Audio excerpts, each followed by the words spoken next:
What's up, soldiers? Thanks for joining me on this video today. This is the next part of the series in how to promote a strongman show. This video is all about weight selection and what weights should you choose to be a part of the events in your competition. This is a very highly debated and discussed topic, and I'm excited to dig into this today. Before we get started, please do me a favor, hit the like button, please click subscribe to the channel, and for all things to help make you a better strongman athlete, from training programs to technique tutorials, educational guides, mobility tips, and much, much more, please visit my community at clubstrongman.com, clubstrongman.com. So when you're choosing weights for your show, it really comes down to two things. One, what do you want to see in strongman as a promoter? I would hope that if you're putting on a show, it's because you want to put in some positive changes into this world and community, and therefore you are creating a show with the elements that you want to see. So what changes do you want to see in strongman? And then two, what success rate do you want as a promoter for your athletes? So thinking about those two things, are you looking to run a very elite, heavy, hard level show? Or are you looking for something that's lighter and higher reps that could be more of a novelty or more of an accepting, welcoming show to lower level people? Now, in my opinion, the best shows have a blend of both. The best shows to me have elements of really, really heavy stuff, but also some endurance or higher rep events kind of blended together, because I think that strongman should have a mix of both. Now, there are times and places for all of these things. Sometimes it makes more sense to lean into the all heavier. Sometimes it makes more sense to lean into the all faster paced, higher rep stuff. But what you want to think about what you're doing is what level of show are you putting on? Because if you're putting on a very elite, professional, high level show, then it's going to make more sense to have heavier things that's going to separate the cream from the crop, right? So for example, at the Arnold Classic, sometimes they have the Austrian Oak, which is, mid 400 pound log press, where a lot of the field is going to zero that. But they have the best in the world. So they're really looking to separate the very, very, very best from everybody else. So in my opinion, that's a time when it makes sense to have those heavier, challenging weights. Things like Nationals or OSG, the official strongman games, those are shows that you have to qualify for and be at a high level to do well. So again, when we're talking about these shows that are really separating the best from the rest, that's when you want those heavier elements in. Now, most shows though, overwhelmingly most shows are not those. So if you're somebody that's just getting into promoting, my honest encouragement would be, how can you have a mix of all of those elements to where you're able to allow the best athletes to still rise above to the very best, but then have everybody else be able to participate to grow your show, bring people in, and just give it a better aura and energy around the entire event. So some people like to talk about the rule of thirds with strongman. This is what some people think should be the way you design these events. And that means a third of the athletes should zero, a third of the athletes should do okay, and then a third of the athletes should succeed. Now, this could maybe work in a perfect world, but there's always so many different elements that are going on, on game day, and the different field of athletes that you're going to get. So I think this is something silly to think about. I would just not even really worry about that, but I'm just talking about it because it is a thing that people talk about. You should consider, though, how many people do you want to actually zero an event? Is this something where you on purpose just want to really super challenge the athletes and have that very upper level distinguish themselves from everybody else? Then again, it's your prerogative. You might want that type of show where only a handful of people are getting reps. I would really discourage you from doing that if you are a beginner or only a few shows deep, because the audience and the energy is very important to your show. I've been to many shows before where they're lower level and you see zero after zero after zero after zero, and it just zaps the energy.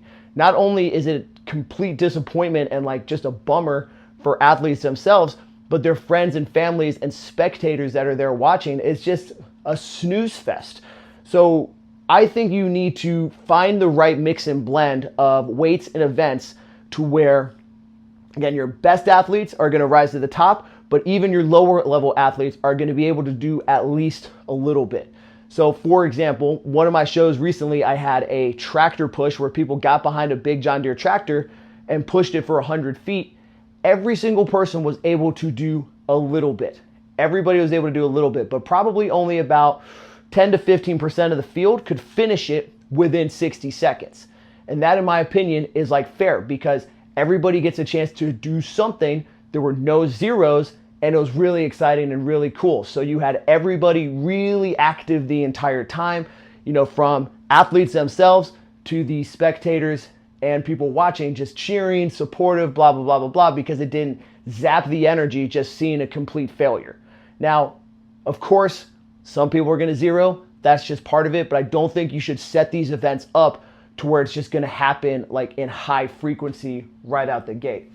What's also important about all this is I think you need to go in with the mindset that you want to bring people back for future shows. Now, for whatever reason, you just want to do a one-off and that's that. Who cares? This doesn't apply to you, but a silly way to go about it. So if you want to grow what you're doing and have people come back, give them a good experience so they will be a repeat athlete. They will tell their friends about it and help grow not only your show, but the entire sport of strongman. So if, again, all you do is have a bunch of zeros, a lot of people are going to be not really so inclined to return to your event. Now, you have to consider as well your different classifications because you can, as a promoter, have different fields for different people. This is why we have novice divisions, open divisions, and now a growing pro division. So in United States Strongman, for pro qualifiers and pro divisions, it is by requirement, pro weights have to be 20% heavier than the same weights for the same open weight class. Okay? So that's one way when we're talking about like how we can have a mix of all different things. You can have this pro division that's going to separate everybody else from the open, from the novice.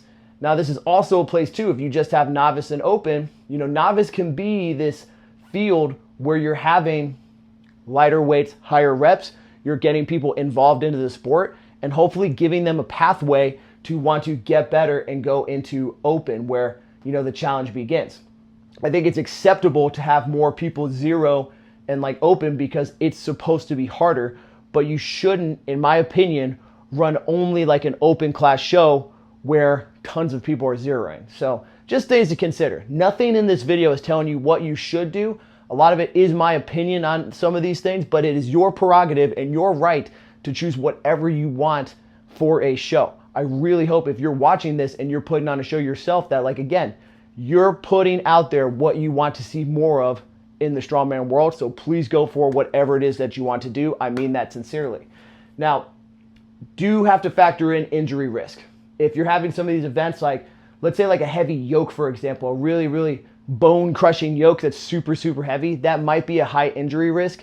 And when we're talking about wanting to incentivize people to come back, have an overall good day and great time, you might want to think about like, okay, well, heavy yokes are really cool, but is it worth it? There's always a risk reward ratio with everything that we do in strongman. So just weigh those options. When you're thinking about what weights you can choose, what's really nice about things like Iron Podium and our technology today is that you can go back and look at past shows that have done the same or a very similar event. So you have no idea what to choose for some of these, then go look on Iron Podium. When I was running the Masters Pro Worlds, there were 50 plus and 60 plus divisions. I had never held those before. So I went back to look at some previous Masters shows to get an idea of like, okay, well, this way makes sense for the 50 plus. This way makes sense for the 60 plus, right? So that's a really good way you can kind of figure out for yourself. And then you can also see the scores and see how people did with those weights on that same website to figure out like, all right, well, is this the right weight for my show? Of course, you always have to consider your equipment and logistics. Let's bring it back to the yoke. If we were doing a press, you wanted people to do a yoke press, makes no sense to just let, lighter weight women open up with an empty base weight yoke. because a lot of them can't press 160 pounds in any way, shape, or form. So when you're thinking about these things, like what equipment do you have available? What's logistically feasible? Don't just like throw out an empty yoke out there because that's all you have. Just think about it a little more thoroughly to give people a chance to succeed, right? But again, thinking about, is this a pro show? Is this a very high level show? Then like, great, no problem. Now, this all again is just all about like, what do you want in Strongman? Like, what is it that you are creating to hopefully like make an impact on the world and culture of Strongman? Do you want to see more shows that are super heavy? Awesome, make it happen. You know, just make sure you're marketing and presenting and laying it out the right way so people know what's going on here. You know, I think a lot of people get up in arms sometimes when they see these really, really heavy shows and think like, wow, like what are you doing? But in reality, not every show has to be for everybody. There is room for everything in Strongman, especially now. It's a super rapidly growing sport, and that's one of the best things out there. Nobody is making you do any single show, period, end of day.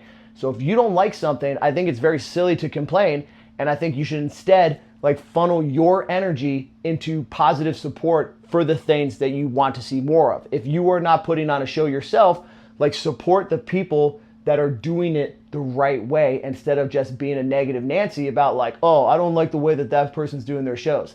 Okay, like whether you like it or not, things like views, clicks, comments, even on something you don't like is actually supporting that person by like boosting their presence and visibility. So support what you like and just like forget, completely block out, you know, ignore what you don't. Just that simple. So I personally, when I'm running shows, I want mine to be welcoming to all levels. So as I said earlier, this is just my opinion. I try to piece together shows where you have a blend of kind of all of these different elements. So it's never entirely just really heavy. It's never entirely just high rep. We have a mix of endurance, some sort of maximal event, some sort of rep out, maybe a grip challenge. So when we're looking at all these different elements that we're testing, the best athletes will always rise to the top. I have run several different shows between the like max competitions like Static Monsters and also ones that are a little lighter, higher rep. And no matter what, the best athletes, they're always the ones that end up on the podium, no matter what it is. So that's really just kind of the way to think about these things and approach them. Nothing here, despite me saying this is my opinion, this is what I think. I'm not telling you what you should do, but I do want to give you insight onto how I approach things after, you know, having run a lot of shows myself.